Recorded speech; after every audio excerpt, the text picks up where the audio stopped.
Assalamualaikum warahmatullahi wabarakatuh.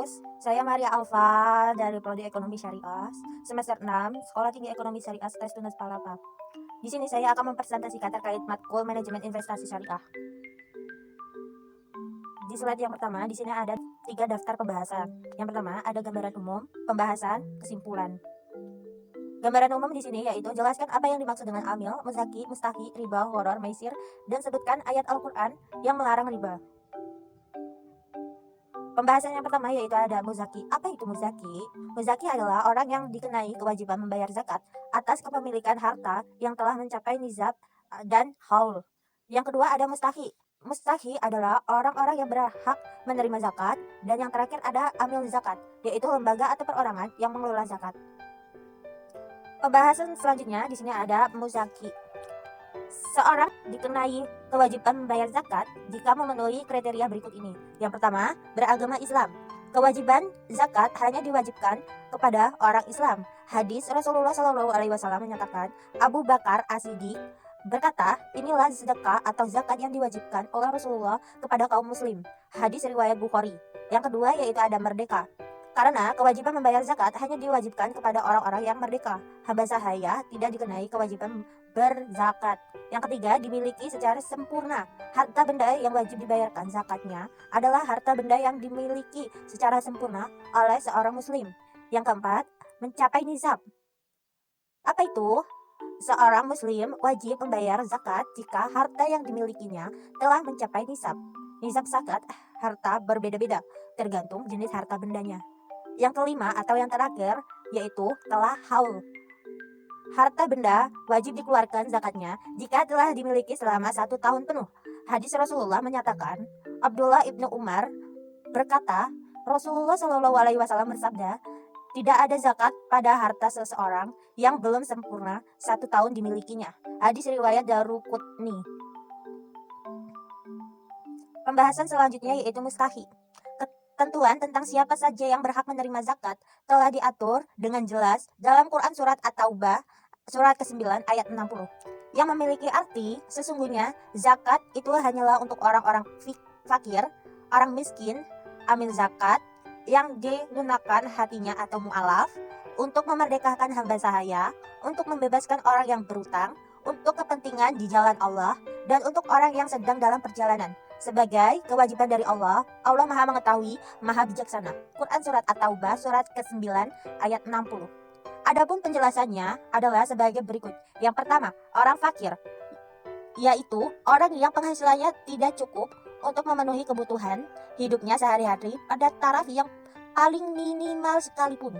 Yang kedua, orang miskin, yaitu orang yang penghasilannya hanya cukup untuk memenuhi kebutuhan hidup yang pokok saja untuk sehari-hari pada taraf yang minimal. Yang ketiga, amil zakat, yaitu lembaga atau perorangan yang mengelola zakat. Yang keempat, mu'alaf, yaitu orang yang baru masuk Islam. Yang kelima, ada rikob, yaitu untuk memerdekakan hamba sahaya.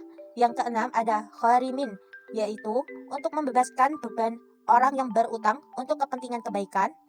Yang ketujuh, ada sabilillah, yaitu untuk kepentingan di jalan Allah.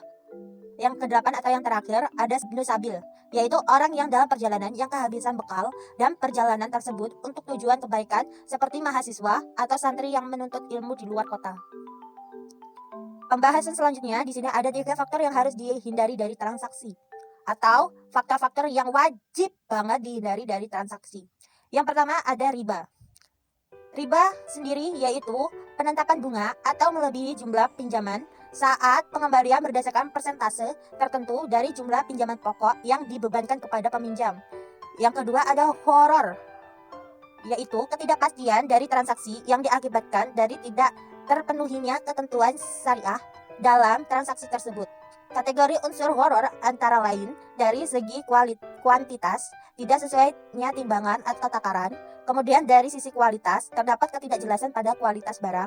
Selanjutnya dari sisi harga, adanya 2 harga dalam satu transaksi. Dan yang terakhir dari sisi waktu, yang terdapat ketidakjelasan pada waktu penyerahan. Dan yang terakhir atau yang nomor 3 yaitu maisir atau khitmar, yaitu suatu bentuk permainan yang di dalamnya dipersyaratkan jika salah seorang pemain menang, maka ia akan mengambil keuntungan dari pemain yang kalah, dan sebaliknya. Contohnya dari maisir ini yaitu judi. Pembahasan yang selanjutnya yaitu ayat-ayat yang melarang riba. Yang pertama itu ada surat Al-Baqarah, surat kedua ayat 278 yang berbunyi, Ya ayyuhalladzina amanu taqullaha wa zaru ma baqiya minar riba in kuntum mu'minin.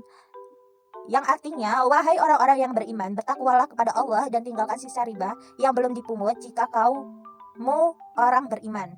Selanjutnya ada Quran surat Ar-Rum, surat ke-30 ayat 39. Yang memiliki arti dan sesuatu riba atau tambahan yang kamu berikan agar harta manusia bertambah, maka tidak bertambah dalam pandangan Allah. Dan apa yang kamu berikan berupa zakat yang kamu maksudkan untuk memperoleh keridhaan Allah, maka itulah orang-orang yang melipat gandakan pahalanya.